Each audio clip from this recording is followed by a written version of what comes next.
have you seen what they've done to your song? Shirley Caesar was born on October 13, 1938, in Durham, North Carolina, the 10th of 13 children. Poverty wasn't a challenge she could escape. It was a reality she had to fight every single day. Her father, James Caesar, worked long hours in a tobacco factory, but found solace in singing with a local gospel group. Her mother, Hi, partially disabled, struggled to provide for 13 children.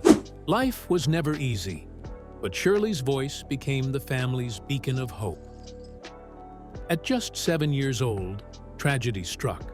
Her father collapsed and died suddenly, leaving 13 children without support. Grief didn't have a place in Shirley's world. Survival did. At 7, she began singing in churches, not for glory, but to keep her family fed. Every note she sang carried not just music, but necessity. By age 10, her powerful alto voice was shaking church walls, earning her the nickname Baby Shirley. She stood on boxes to be seen, but when she sang, even grown men wept. By 14, Shirley had no stable home. She traveled alone through the segregated South, often sleeping in bus stations, clutching a small meal from her mother. Preachers sometimes paid her 50 cents for a week of singing, while pockets lined by others grew fat. Yet Shirley's resolve never wavered. Her voice became her weapon, her faith her shield, her stage her battlefield. Even while caring for her ailing mother, Shirley continued performing, never asking for help. Her mother's pain became her fuel. Every hardship, every moment of exhaustion sharpened her resolve to rise. By the time she graduated high school in 1956, she had already lived a lifetime of struggle and sacrifice. College should have been a new beginning, but Shirley heard a voice that changed everything. During a typing test, a voice called her name. "Behold, I have called you from your mother's womb, and I have anointed your lips to preach the gospel," it said. That was it. Shirley dropped out, shocking professors and family alike. The calling was clear. This was a mission she could not ignore. By 19, she joined the Caravans, a leading gospel group. Her energy stunned everyone. She didn't just sing, she danced, cried, moved the audience like never before. Her first recording session left engineers speechless. But behind the applause, Shirley was still hungry, sleeping in buses, performing hundreds of shows a year, all while facing segregation and racism head-on. Bottles thrown, hoses used on audiences, hotels refusing service. These experiences became the fuel for her music, her songs carrying coded messages of hope and resilience. By 1966, Shirley had had enough. She was making a fraction of what male singers earned. She asked for fair pay and creative control, but Albertina Walker and others refused. Shirley walked away, defying predictions that she would fail. She signed with Hob Records for $50,000, a record for a black female gospel artist at the time. Her first solo album, My Testimony, was raw, personal, and unapologetically honest. Critics were unsure, but the people listened. Shirley's voice told the truth of poverty, injustice, and faith. Even Mahalia Jackson warned her against going solo. Yet Shirley's faith in her calling outweighed fear. Her voice became a force of liberation, an instrument of spiritual rebellion. She toured relentlessly, performed hundreds of shows a year, often in venues where danger lurked outside every door.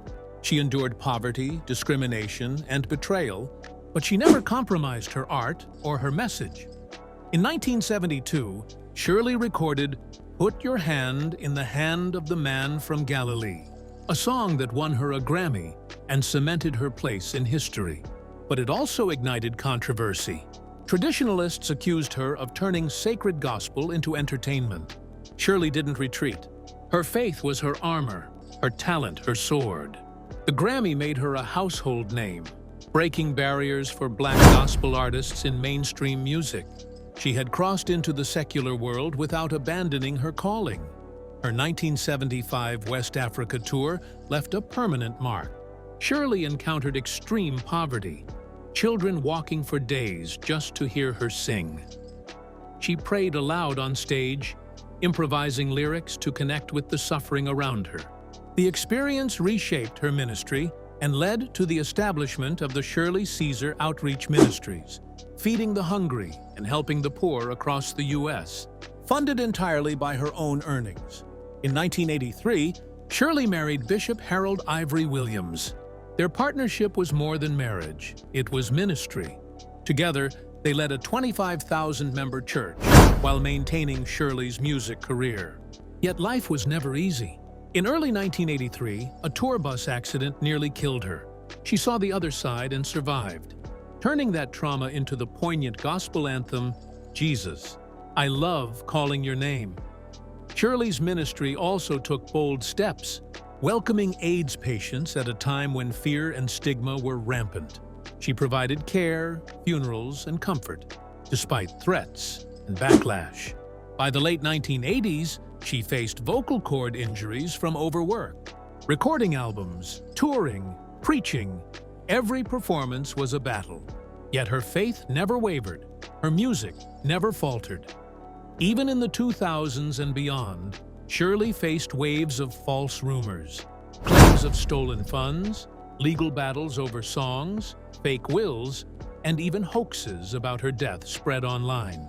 Social media created a new kind of battlefield. Shirley responded with grace, proving her innocence and remaining steadfast in her mission.